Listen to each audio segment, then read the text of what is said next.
Raciste, colonialiste, sexiste. Messieurs, qui est accusé de tous ces mots et qui est sur le point d'entrer au musée Grévin? Le célèbre baron. Ouais, le baron Pierre de Coubertin, le refondateur en fait des Jeux Olympiques modernes de 1894. Est-ce que vous savez ce qu'il a dit? Vous voulez que je vous le dise? Allez-y. Avec plaisir. Il avait notamment interdit aux femmes de participer aux JO, parlant d'olympiades femelles qui seraient inintéressantes, inesthétiques et incorrectes. Par ailleurs, vous le savez, il a soutenu en 1936 Adolf Hitler à l'occasion des Jeux de Berlin. Oui. Bon, deux choses différentes quand même, parce que si on se place à la fin du 19e siècle, où d'ailleurs on le voit sur la photo...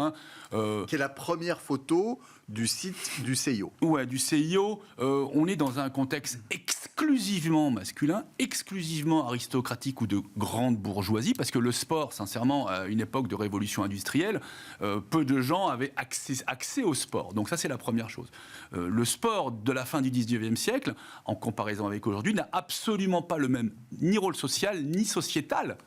Et on se retrouve avec quelqu'un qui est féministe comme à l'époque, et si vous regardez les déclarations politiques de nos hommes politiques de la fin du 19e siècle, elles pourraient excessivement vous choquer. Oui, je pense que là, Pierre fait un petit peu de wokisme.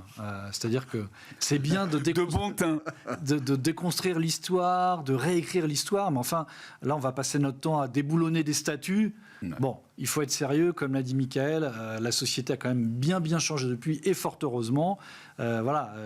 Est passé par là le droit de vote pour les femmes, et j'en passe, ouais, les meilleurs. Justement, faut se mettre dans le contexte, c'est-à-dire qu'il faut contextualiser et nuancer. Là, on est en 1894. Il se trouve que le droit de vote, c'est après la Deuxième Guerre mondiale, pour la plupart des pays occidentaux. Donc, si on met ce contexte-là en place, on se rend compte juste que, bien heureusement, il y a une évolution en faveur de la mixité. Bien évidemment, les valeurs de l'olympisme de la fin du 19e siècle ne sont pas forcément les mêmes, en tout cas, elles ne sont pas dites de la même façon qu'aujourd'hui. Et de là à vouloir contester le fait que le baron Pierre de Coubertin, qui, l'air de rien, a bougé la chose sportive de façon tellement forte qu'aujourd'hui, les JESI, les grands événements sportifs internationaux, et notamment les Jeux Olympiques, sont les événements les plus couverts au monde. Alors, on peut peut-être lui rendre hommage. J'ai cru comprendre qu'au musée Grévin, il y avait des personnes quand même un peu moins importantes d'un point de vue de la société et aussi d'un point de vue du sport. Donc, quelque part, on pourrait peut-être privilégier sa statue et ensuite mettre la polémique de côté. Oui, moi je suis plus ennuyé effectivement par l'épisode que rappelait Pierre des Jeux Olympiques de Berlin. Voilà, on est dans un contexte où, il faut se le rappeler, ça n'excuse absolument pas effectivement le rôle du CIO, mais les Jeux Olympiques étaient déjà en difficulté à l'époque. Effectivement, ils avaient déjà été esquivés ou boycottés par certaines nations.